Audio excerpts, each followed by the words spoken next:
เนี่ยไม่ได้เพราะต้องเข้าเขาไปให้ดูข่าวปัญหาเพราะก็ไปวันนี้ให้ข่าว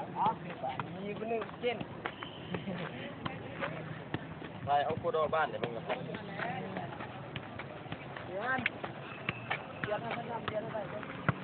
ยิงแม่ยิงไปเลี้ยงกันนะไอ้บ้างนี่กูจะไปที่เอาชิมาอยู่ใกล้ๆนะกล้วยนะโอ้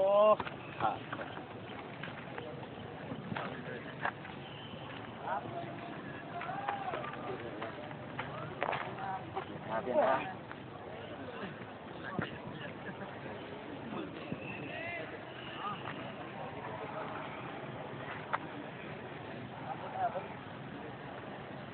จะไม่ไปเย็นไหมหน่อยใช่ไหม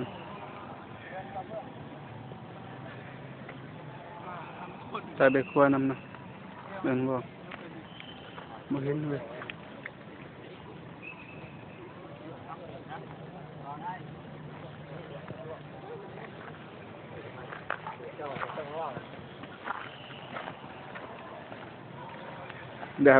แบบอยู่โทรทัศน์เบิ่งตอนแรกเฮ้ยที่งามเลย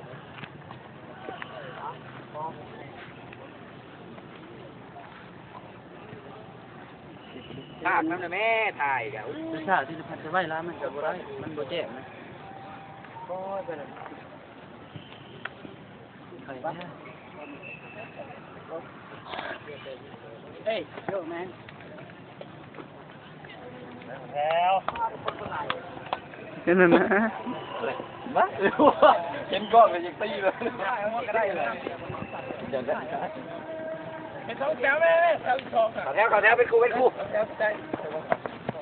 ได้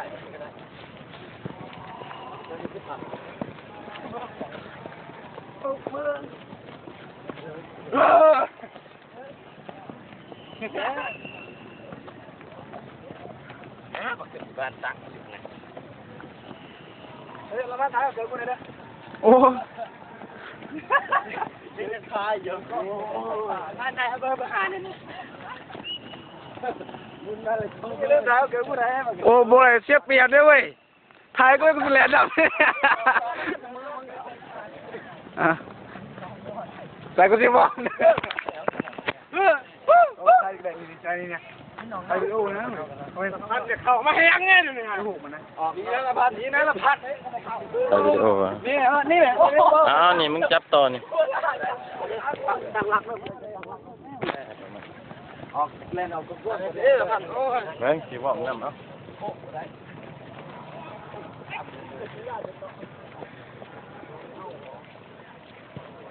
เฮ้ยวู้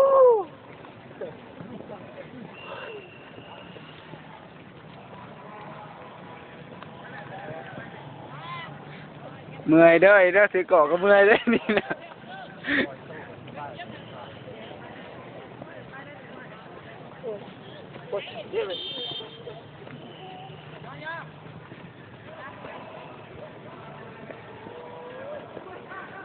โอ้บักตีนะใบเพชร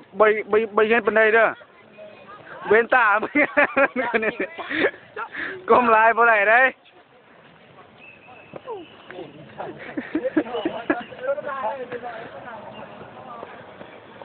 เฮ้ยแฮมชนะได้นี่สมศักดิ์ศรีได้นี่ใส่หูพ่อนี่ไปดูพ่อนี่เนี่ยมองไหนมันส่งมาได้ไหมจากเชสซี่สแตมฟอร์ดบีชนะตีทูอันนี้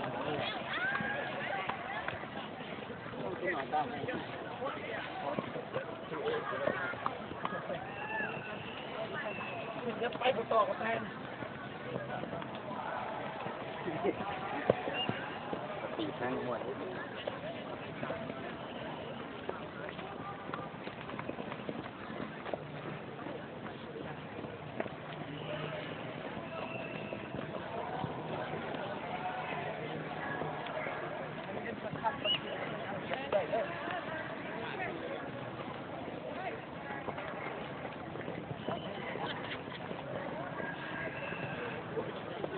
เราอันนั้นเนาะ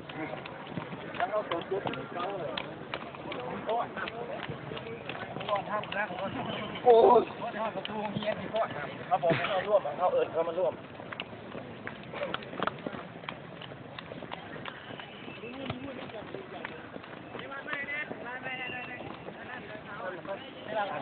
เดี๋ยว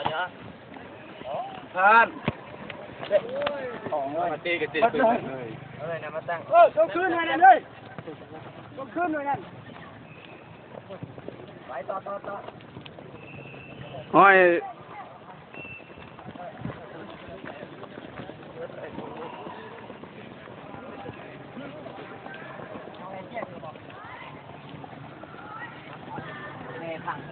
เขาแย้ว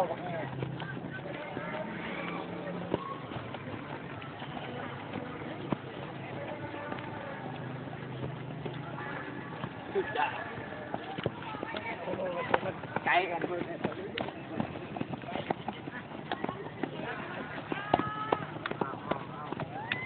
เดี๋ยวได้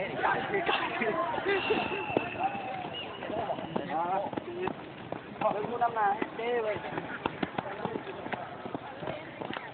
ไปแล้ว ว้าย ไปกดสปีด ตัวแท้เสียดิเหนียวสักพวกเหนียวเสีย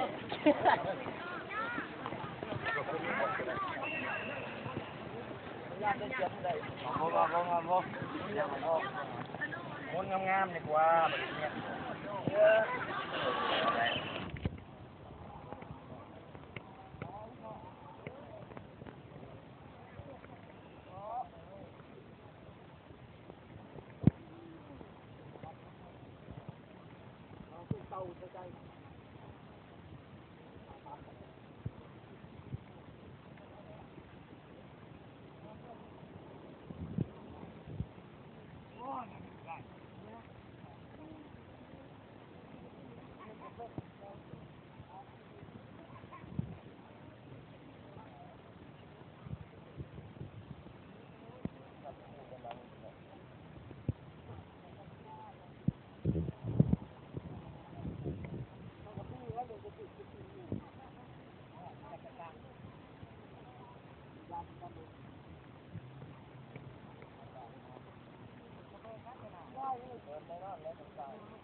โอ้เนาะ ย่างเลาะนะสิ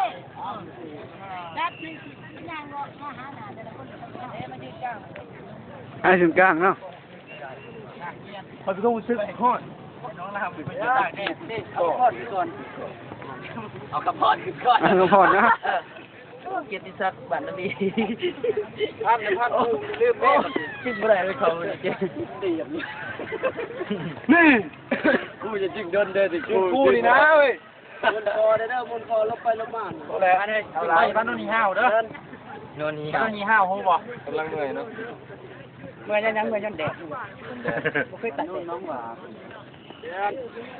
เราได้เห็นกล้องเราเก๊กเลยเอาระยะเด้ em là quê ở Đà Nẵng เพื่อนจุกได้เข้ากับรักเด็กค่ะ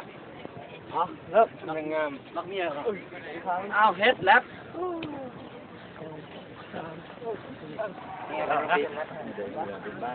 พี่เก่าแล้ว ตรงล้าง4 คนนั่นแอบเปิดบ้านใกล้ด้วย